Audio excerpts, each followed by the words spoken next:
Hello, my name is Dominic Butler and I'm the lead game designer on Recon Wildlands. In Recon Wildlands, we offer players the total freedom of choice as they fight to take down the Santa Blanca cartel.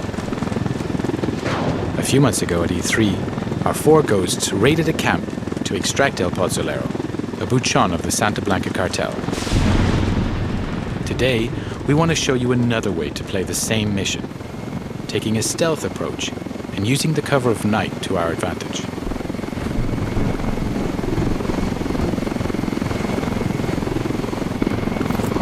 Weaver, Nomad and Holt are base jumping from the helicopter. This is one of the 60+ vehicles available in the game for you to use as you explore the world. Today, 4 devs are playing the demo in co-op. But Recon Wildlands is entirely playable from beginning to end, in solo where you're supported by your AI teammates. Weaver has landed on a cliff nearby to gain a vantage point and provide cover for Nomad and Holt, who are now landing and moving towards a cartel checkpoint.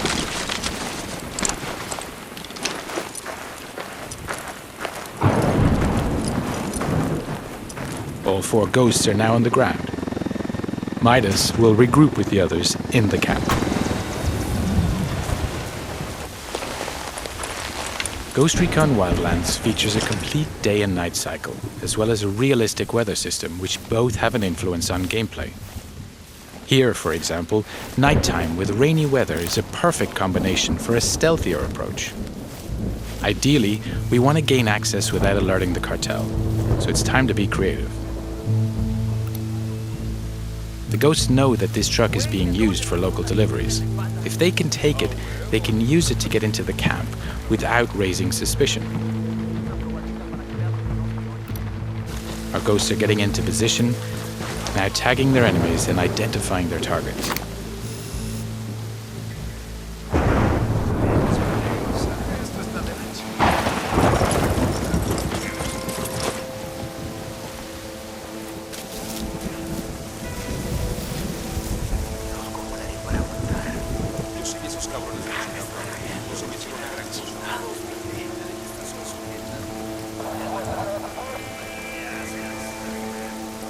Midas is now using the sync shot feature to assign targets to his teammates. The sync shot makes its comeback in Wildlands and is the perfect feature to coordinate your action with your team. Here we go. And that's a perfect execution. Playing solo, you'll be able to issue simple orders to your AI teammates to achieve the same deadly result.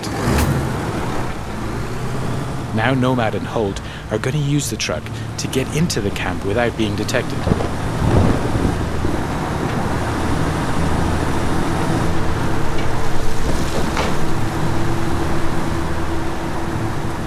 The cartel recognize this truck, and so the ghosts are in.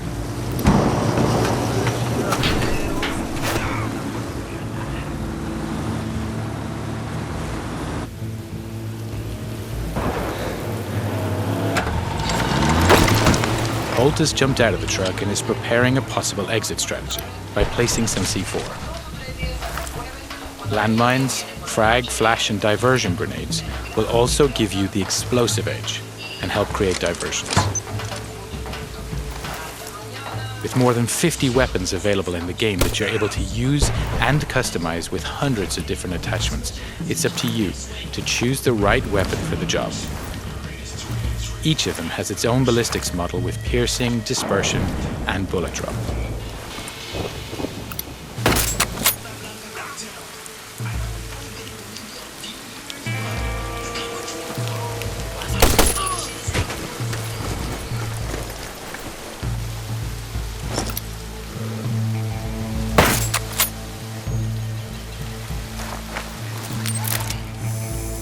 Weaver's now deploying his drone to further recon the area.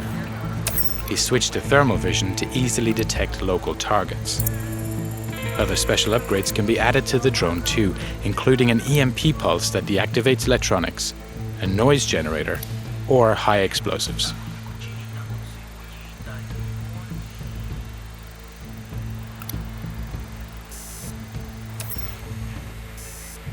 Okay, that's our guy. El Pozzolero, working late into the night.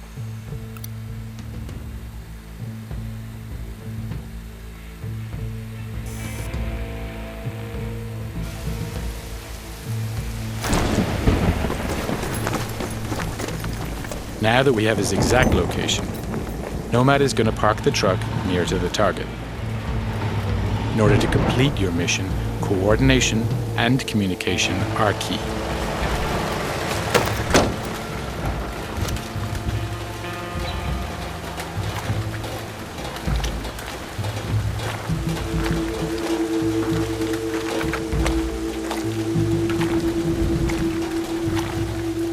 Nomad is now in position, waiting for the right moment to grab the target.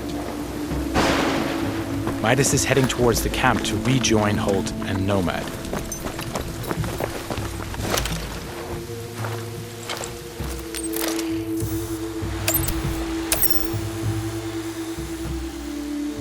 Weaver has located the camp generator with his drone. If the team manages to shut it down, they'll kill power in the camp, which will prevent triggering alarms or secondary reinforcements.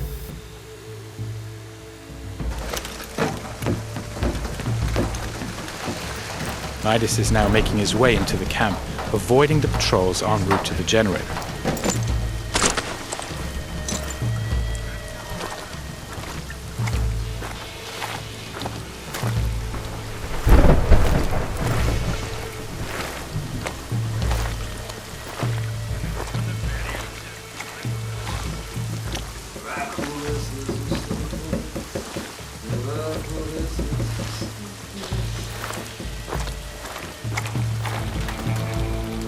Holt is placing more C4 on the other side of the camp to provide further distraction in case the ghosts need it during their escape.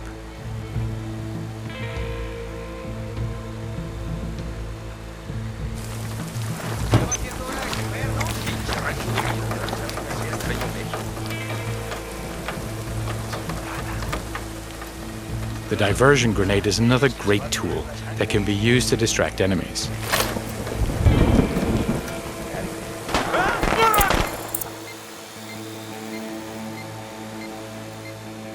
Since we're attacking this camp at night, we can take advantage of each NPC's unique day and night agenda.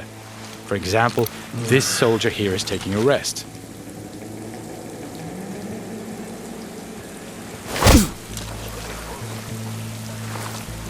Back to Midas, who's keeping a low profile to avoid being detected.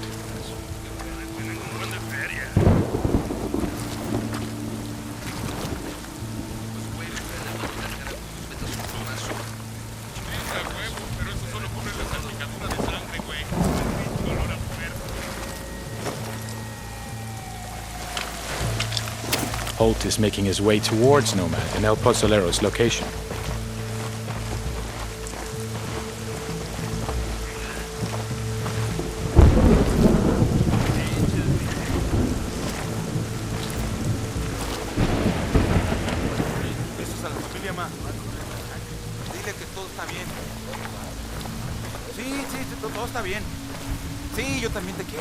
Making sure you don't leave bodies to be discovered is key to preventing the camp going on full alert.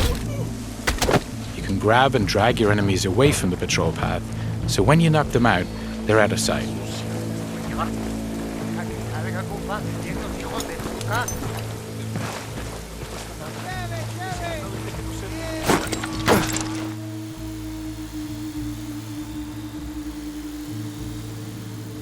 Midas is climbing between the camp buildings to reach a better position.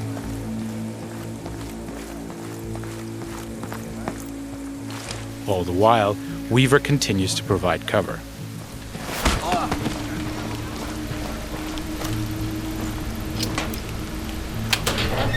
Having reached the generator, Midas can disable it to kill the lights throughout the camp.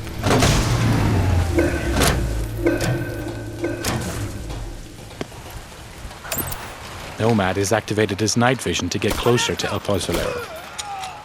Now, while enemies don't have night vision, they will become suspicious as to why the lights are suddenly out. Now, we need to extract our target from the camp. The enemies are now alerted by the noise and are trying to find its origin.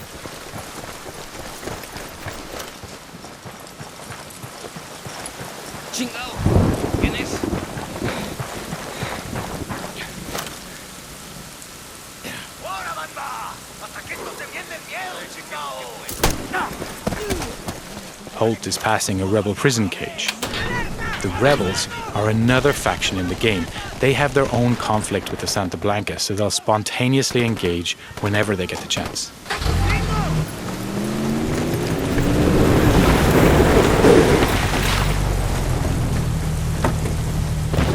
Nomad has just put our target into the truck and is moving towards the exit.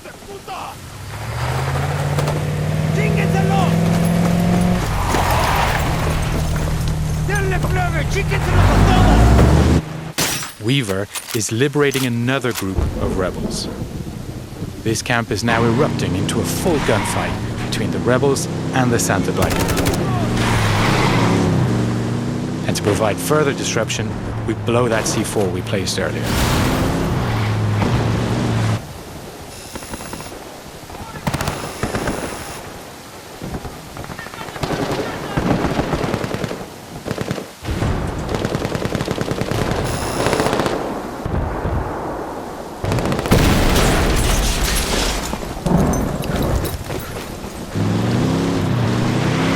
Weaver is now headed to rejoin the others, clearing the last of the Santa Blanca in the wild who were attracted by the gunshots.